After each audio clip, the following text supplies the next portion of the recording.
Magandang araw mga bata, narito na ang ating aralin sa Mathematics Quarter 2, Week 8, Day 3. Ang ating objective at the end of the lesson, the learner should be able to add 3 or more addends with sum up to 100 without regrouping. Now, have the learners answer the following addition number phrases on your Showy board. So, kung meron kayong whiteboard marker, o kung wala, papel na lang, o if you can answer it mentally, sa isip nyo lang, kung kayang-kayo nyo na, pwede yon. Okay? So, let's start. So, let's add 4 plus 5 plus 6. How are you going to add this?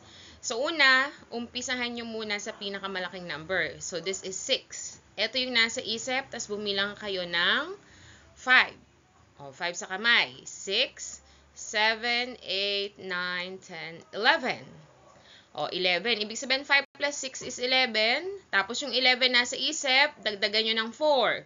11, 12, 13, 14, 15. So, the answer is 15. Next, 2 plus 5 plus 8. So, umpisahan natin sa pinakamalaking number. Nasa isip to, 8 plus 5. O, 8, 9, 10, 11, 12, 13.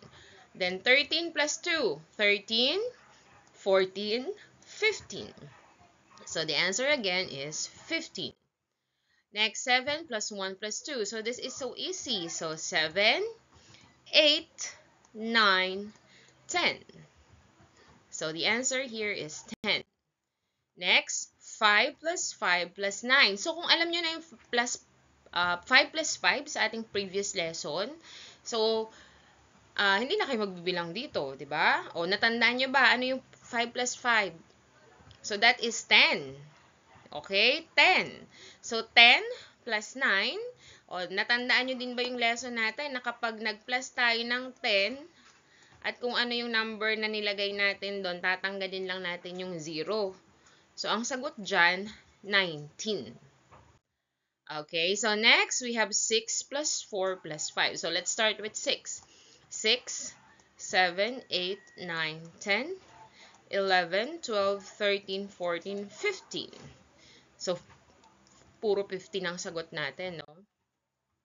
So, now, let's add 3 addends with sum up to 100 without regrouping. So, ang table ay nagpapakita ng bilang ng Nara seedling na itinanim ng grade 1 pupil sa Masaya Elementary School.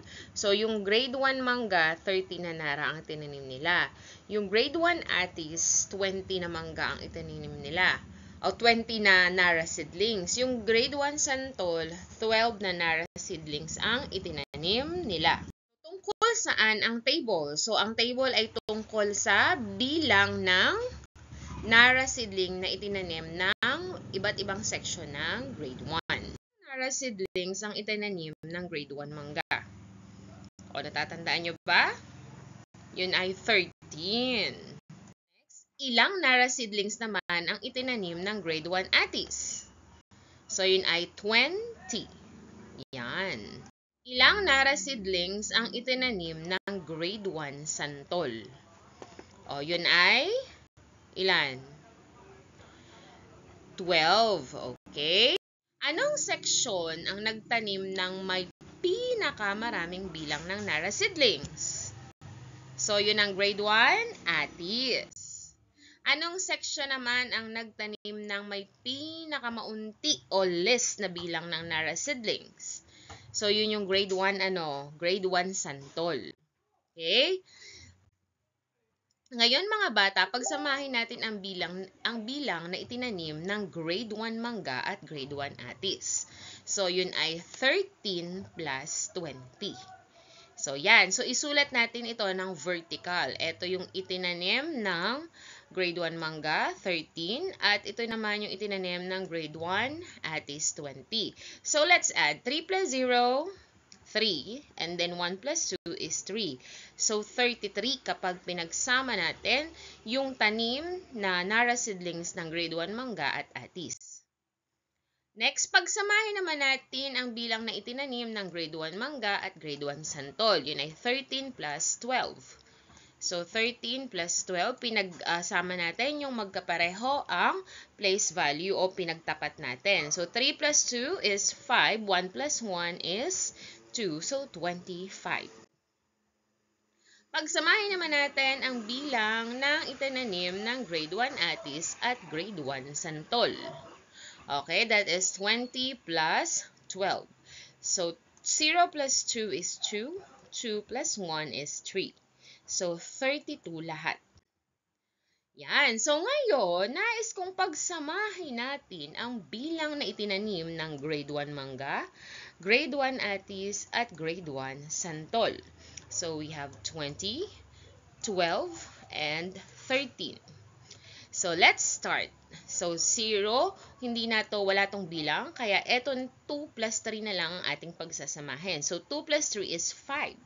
Then, 2, 3, 4, 45.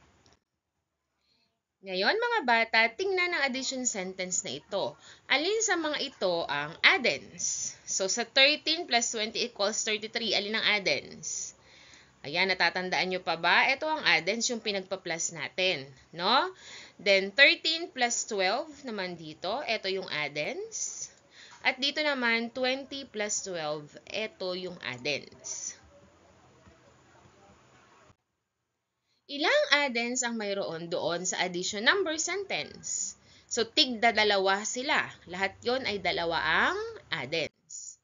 Noong nag-add tayo ng 3 addends, paano nyo pinagsama? So, pareho lang. Kapag nag-add tayo ng 2-digit numbers na may 2 addends, pareho lang din yun kapag 3 addends. So, the addends were added 2 at a time. Pwedeng ito munang dalawa, tapos saka nyo ipa-plus to. Okay? Pwedeng ganyan. Bawa 13 plus 20, 33. Tapos ipa-plus nyo sa 33 ay yung 12. So, 45. So, depende sa inyo kung nadadalian kayo sa ganitong proseso. Pwede rin namang ganito. Kagaya ng ginawa natin kanina. 3 plus 0 is 3. And 3 plus 2 is 5. So, pero para mas madali, 3 plus 2 na. Kasi nga yung 0 means wala. Then, next, saka natin i-add yung nasa 10. So, 1 plus 2 is 3, and 3 plus 1 is 4. So, ito yung isa pang paraan. No? Ngayon, isulat ang addends vertically at ibigay ang sum. Okay, we have 24 plus 13 equals 41. Isulat natin ang pababa. So, 24 plus 13 plus 41. Then, let's add. So, 4 plus 3. 4, 5, 6, 7. So, 4 plus 3 is 7 plus 1. So, 7, 8. So, the answer here is 8. Next, start tayo sa 4. 4, 5, 6, 7. So, the answer is 78. Next, we have 36 plus 20 plus 3. So, 36 plus 20. Saan kaya natin ilalagay yung 3? Dito o dito? So, sa tens ba o sa ones? So, naalala nyo, kapag 1 digit lang, lagi yung nasa ones. Okay? So, para madali, 6 plus 3 na kaagad tayo kasi 0 means wala. So, 6, 7, 8, 9. Then, 3 plus 2 is 5. So, the answer here is 59. Next, we have 21 plus 5 plus 32. 21 plus 5 plus 32. So, yung 5 inilagay natin siya sa 1. So, start tayo sa 5. 5, 6, 7, 8. Then, 2 plus 3 is 5. So, the answer here is 58. Okay, next we have 12 plus 12 plus 12. So, 12 plus 12 plus 12. So, we can use skip counting by 2's here. 2, 4, 6. Then, 1, 2, 3. The answer is 36. Alright, so meron tayo ngayong 4 addends. We have 51 plus 12 plus 32 plus 21. So, let's write it vertically. 51 plus 12 plus 32 plus 21. So, let's add the number. So, 1, 2, 3, 4, 5, 6. So, the answer here is 6. Then here we have 5, 6, 7, 8, 9, 10, 11. So the answer here is 11. Okay, so ang ibig sabihin, ang sagot dito ay 116. Kapag ang ating 2-digit number ay nandito na sa pinakadulo, so wala na tayong ibang gagawin dyan. Dyan na yan. Kasi wala nang kasunod na ipa-plus. Paano tayo nag-add ng 3 or more addend? So, ang pinakamadali, isulat natin vertically o pababa. So, I would like you to answer the following. Ayan, try nyo to. And you can ask your guardian to check your answers. Okay? So, that will be all for today. Thank you so much. Bye!